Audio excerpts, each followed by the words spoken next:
گئیں۔ ایران اسرائیل جنگ کے اثرات بڑی تیزی سے پھیل رہے ہیں اور پاکستان کو بھی اپنی لپیٹ میں لے رہے ہیں۔ اسپیشلی بلوچستان میں ہم پیٹرولیم پروڈکٹس کی سچویشن اس وقت دیکھ رہے ہیں۔ آنچه که ملاحظه کردید، صدایی که شنیدید، فضای غبار آلوده استدیو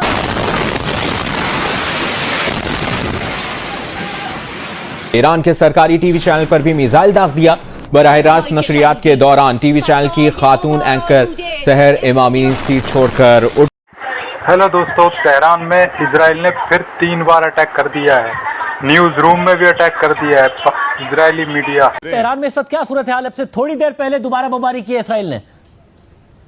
جی شاہزیب، یہاں پہ IRIB کی جو بلڈنگ ہے، ایران کا جو نیشنل ٹیلی ویژن ہے، اس کو ہٹ کیا گیا ہے۔ سب سے امپورٹنٹ چیز مڈل ایسٹ کے اندر ہونے جا رہی ہے وہ یہ ہے کہ اب کمپلیٹ جو مڈل ایسٹ کا جو فیس ہے وہ چینج ہونے جا رہا ہے۔ اور جو حکومت پاکستان نے اس وقت پاک ایران بارڈرز سیل کر دیے ہیں، آپ کی نظر میں کیا یہ درست فیصلہ ہے؟ بڑے شہروں سے نقل مکانی ہو رہی ہے یا پھر لمبی لمبی قطاریں پیٹرول پمپس میں لگی ہوئی ہیں، جیسا کہ بین الاقوامی میڈیا رپورٹ کر رہا ہے کہ ایران کے پاس شاید فائٹر جیٹس اس لیول کے نہیں ہیں، اور ابھی تک ہم نے کوئی اس قسم کی خبر نہیں سنی کہ ایران نے کوئی اپنے فائٹرز استعمال کیے ہوں۔ And Iran could not stop all that. Iran didn't have that kind of a capacity to stop it. اب ایک اور پڑوسی مسلمان برادر ملک ہے جس کے اوپر اسرائیل نے جنگ مسلط کر دی ہے۔ سننے میں آیا ہے کہ 3 جو ہے یہاں پہ اٹیکس ہوئے ہیں۔ بہرحال ڈرون اٹیکس ہیں یا اسٹرائکس ہیں یہ کنفرم نہیں کیا جا سکا ہے، لیکن 3 اسٹرائکس یہاں پہ ہوئی ہیں بلڈنگ پہ، اور بلڈنگ کو اس وقت مڈل ایسٹ کے اندر ہونے جا رہی ہے وہ یہ ہے کہ اب کمپلیٹ جو مڈل ایسٹ کا جو فیس ہے وہ چینج ہونے جا رہا ہے۔ Everything in middle east is being changed, everything. میں آپ کو ایک پورا رن ڈاؤن بتا دیتا ہوں، ایک رن ڈاؤن بتاتا ہوں ہونے کیا لگا ہے۔ What Israel plans, what Israel has a plan, اور یہ let me explain you in some of the phases what they want to do. یہ سچویشن بڑی کریٹیکل ہو چکی ہے مڈل ایسٹ کے اندر۔ پہلی بات تو یہ ہے کہ انہوں نے جو پہلا فیز تھا، they attacked Iran on this pretext that Iran has nuclear enrichment facility. Iran has nuclear enrichment facility, and the Iranian authorities, including Ayatollah Khamenei and all these people, they have done so much for acquiring nuclear weapons. And these people are complicit، اور ہمیں یہ ان کی pretext ہے۔ Phase 2 میں ان کا کیا mind set ہے؟ انہوں نے تمام ملٹری لیڈرشپ کو اڑا دیا، ٹاپ ملٹری لیڈرشپ کو، ٹاپ نیوکلیئر سائنٹسٹ کو اڑا دیا، کی نیوکلیئر فیسلٹیز کو ختم کر دیا، انرجی انفراسٹرکچر کو انہوں نے ختم کر دیا، یا اس کو اٹیک کیا، اس کی پروگرس یا وہ سارا اس کو کم کر رہے ہیں۔ اور جو IRGC کے ہیڈ کوارٹر ہے اس پہ حملے کیے، ایئرپورٹس پہ حملے کیے، and Iran could not stop all that. Iran didn't have that kind of a capacity to stop it. So the third phase is just سارے کا سارا جو گورنمنٹ انفراسٹرکچر ہے پورے ملک کے اندر اس کو ایلیمینیٹ کر دو۔ So starting from this pretext کیا ہے؟ Nuclear weapons, facilities, this. Second phase میں انہوں نے ٹھک اڑا کے پوری military leadership, military leadership, scientist, ٹھیک ہے جی، اور انرجی انفراسٹرکچر، IRGC کے ہیڈ کوارٹر، سب کو ختم کیا۔ تھرڈ میں گورنمنٹ انفراسٹرکچر تباہ کرنے لگے ہیں پورے ملک کے اندر، جس میں بہت حد تک وہ کامیاب ہو گئے۔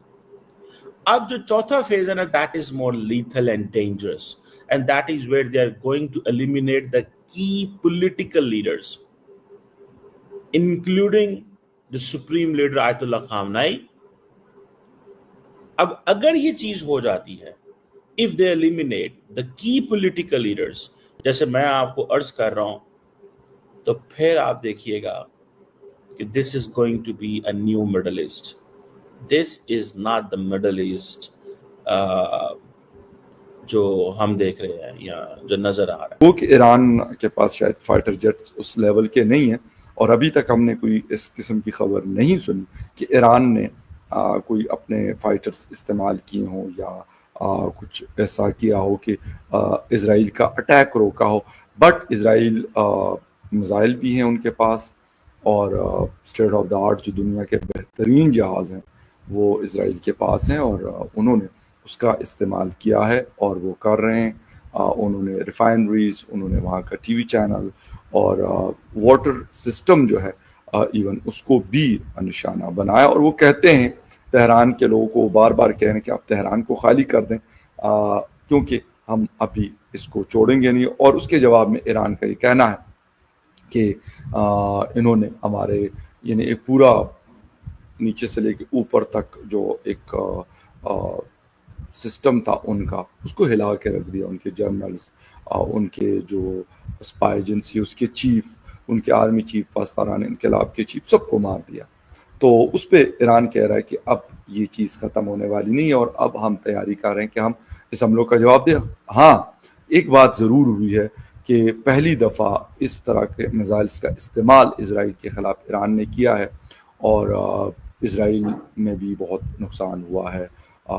ابھی تک کی جو خبریں ہیں کافی سارے لوگ مرے بھی ہیں اور زخمی بھی ہیں، اور جو املاک ہے اس کو بھی نقصان پہنچا ہے۔ بلکہ میں تو خبر پڑھ رہا تھا کہ جو Netanyahu prime minister of Israel ہیں، ان کے جو رہائش گاہ ہے اس کے پاس بھی میزائل گرا ہے۔ تو خیر وہ اپنے ٹیکنالوجی ان کے پاس ہے، اس کا بھی وہ استعمال کرے۔ اور اس کے ساتھ ساتھ ایک بڑی اور خبر چل رہی کہ جی پاکستان نیوکلیر کا استعمال کر سکتے اسرائیل کے خلاف۔ ایک مطلب میں حیران ہوا ہوں کہ بہت ساری جگہوں سے وہ خبر آ رہی تھی، تو مطلب حیرانگی میرے لیے ضرور تھی، اور میں نے اس کو کھوجنے کی کوشش بھی کی کہ مطلب اس طرح کی بات پاکستان سے کیسے ہوئی ہے، جو بہرحال غلط تھی، اور پاکستان نے اس کو، یعنی گورنمنٹ نے اس کو ڈینائی کیا ہے کہ یار اس طرح کی نہ۔ ہیلو دوستو، ایک نئی ویڈیو آ گئی ہے۔ ایک اسرائیل نے دوبارہ ایران پر حملہ کر دیا۔ تہران ایک شہر ہے ایران کے اندر، اس کے 29 شہروں میں 3 اٹیک کرے ہیں، اور امریکہ بول رہا ہے تہران کو خالی کر دو۔ تو بڑی بڑی سڑکیں، بڑے بڑے میلے وہاں پہ لگے پڑے ہیں گاڑیوں کے، شہر کا شہر خالی ہو رہا ہے۔ پاکستانی بھی میڈیا گھبرایا ہوا ہے، وہ کہہ رہا ہے ہم نے بارڈر سیل کر دی ہے، کیا اس سے ایران کو دقت نہیں ہوگی، ایران برا تو نہیں مانے گا؟ اور پاکستانی میڈیا یہ بھی بات کر رہا ہے امریکہ کیا کرے گا، اور انڈیا کیا کر رہا ہے۔ انڈیا کو ضرور کھینچ کے لے کے آتی ہیں بیچ میں، کیوں انڈیا سے پیار اتنا ہے ان کا، بنا انڈیا کے تو ان کا چل ہی نہیں سکتا۔ ہر چیز کے اندر یہ انڈیا کو کھینچ کے لے کے آتے ہیں، بول رہے ہیں انڈیا اسرائیل کا سپورٹ کر رہا ہے مگر ایران کا سپورٹ نہیں کر رہا۔ بھائی وہ اپنی کے حساب سے سپورٹ کریں گے، جس کا کرنا ہے اس کا کریں گے، اس کا نہیں کرنا ہے اس کا نہیں کریں گے۔ پتہ نہیں پاکستانی میڈیا کیوں پریشان ہے اتنا، کیوں پریشان ہے، کیا بولیں۔